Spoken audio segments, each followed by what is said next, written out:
Most people do not realize that the Dallas Cowboys front seven is absolutely dominating. Yes, everyone knows the Cowboys have Micah Parsons. Some people realize that Demarcus Lawrence is a top 10 edge player. But past that, a lot of people don't realize how dominant this unit is. From guys like Anthony Barr and Leighton, Vander to guys like Dante Fowler Jr., Sam Williams, Neville Gallimore, Osa, Trysten Hill. There's a lot of guys in this front seven that can make plays. And today we're going to talk about the front seven over the first 4 games. Alrighty guys, let's just jump right into this breakdown. We're going to watch Trysten Hill on this first play. This is a inside zone to the right. The running back's only going to pick up 1 yard. But the yards here were there to be had Trysten Hill not made this play.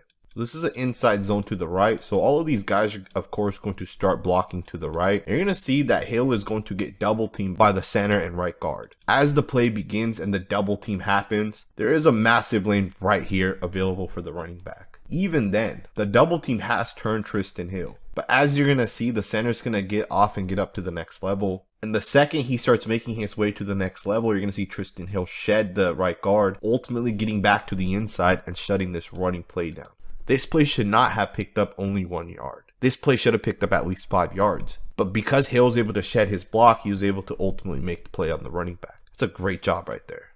I want you guys to watch this play here because Donovan Wilson is going to get the credit for this tackle right here. It's a gain of only about 1 yard, but the guy that actually makes this play, the guy that actually forces the running back to cut this, is going to be number 92, Dorance Armstrong. Armstrong's going to do a great job here, fighting through 87 and 88, getting to the backfield and forcing the running back to have to cut this back to the inside. Now, of course, as you guys see, Armstrong's the guy that actually blows this play up, but he's not going to get credit for this tackle. I think that's one of the reasons why I really wanted to make this video, because as I've watched the last couple of Cowboys games, I've noticed the defensive line doing a fantastic job shedding and getting off of blocks.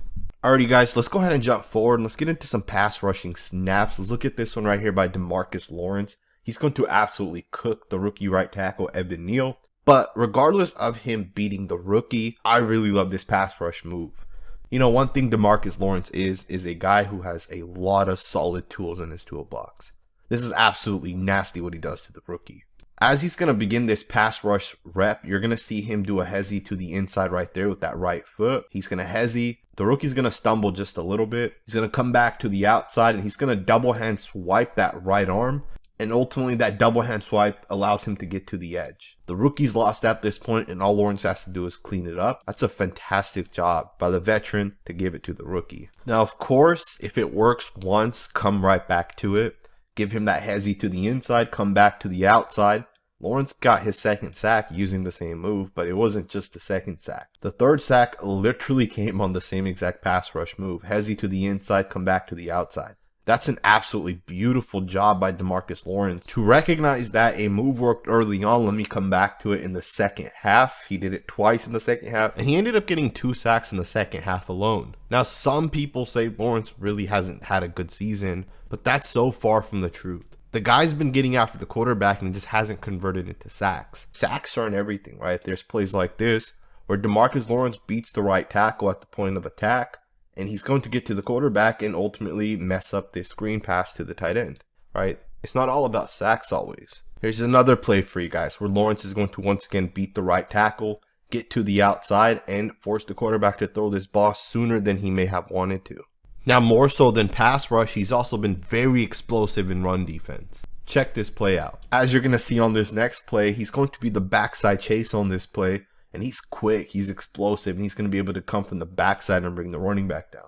And you know what's crazy is a lot of people have been saying that Lawrence hasn't had that much of an impact this season.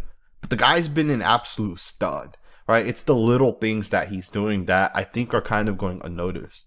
On this play right here, he does a great job beating the pull, gets to the inside, and stops the running back for a loss of 1 yard.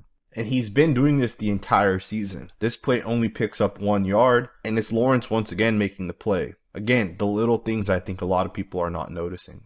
Now, I really haven't talked a whole lot about Micah Parsons in this video yet, and that was kind of done on purpose. I've made the prediction that I think Micah Parsons is going to be the second best defensive player in the NFL by the time this season comes to an end, and I think that's already true. I think he may fight for being the best player by the time the NFL season comes to an end. Like, Micah Parsons is an absolute superstar. Look at what he does to La'el Collins on this play. he's going to hit him to the outside, twitch back to the inside, and absolutely just destroy the right tackle. Like, this right tackle has no clue what hit him. And it's crazy because it's that quickness, that twitchiness that Parsons has that really makes him special. On top of all that, he has great pass rushing moves. He can hit his first move to the outside, and if it doesn't work, he knows exactly how to bend it back to the inside, how to counter. I mean, look at what has happening with Collins. He's almost doing a vertical step backwards. Like, the guy has no idea what's happening.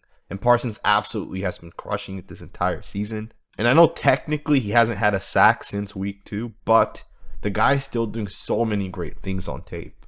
On this play right here, Washington's going to run an inside zone to the left, and Micah Parsons literally lifts up the tight end and stops him in his tracks. As you guys see, the running back tries bouncing this to the outside, and Parsons, as well as the linebacker, chase it down. But for me, the most impressive part about this play is the fact that when 82 tries to make contact with Parsons, Parsons gets both hands into the chest, literally lifts him off the ground. Like, his feet are not touching the ground right now. Look at that power that Parsons plays with. At the same time as the running back tries cutting this outside, Parsons sheds him and is able to help make the play. This is a loss of 2 yards, and a lot of people may not even realize that Parsons is the one causing these type of plays. Parsons may not have any sacks these past 2 weeks, but again, he's doing these type of things where he's stopping plays from picking up massive yards. Another nice play by Parsons right here defending the run. Check this play out. This play does not lead to a sack, but Micah Parsons is going to beat the tight end to the inside. He's going to cross his face, and the quarterback gets off his spot. The quarterback gets pressured, and ultimately the quarterback's now rolling, and he's going to just throw the ball away, as you guys can see.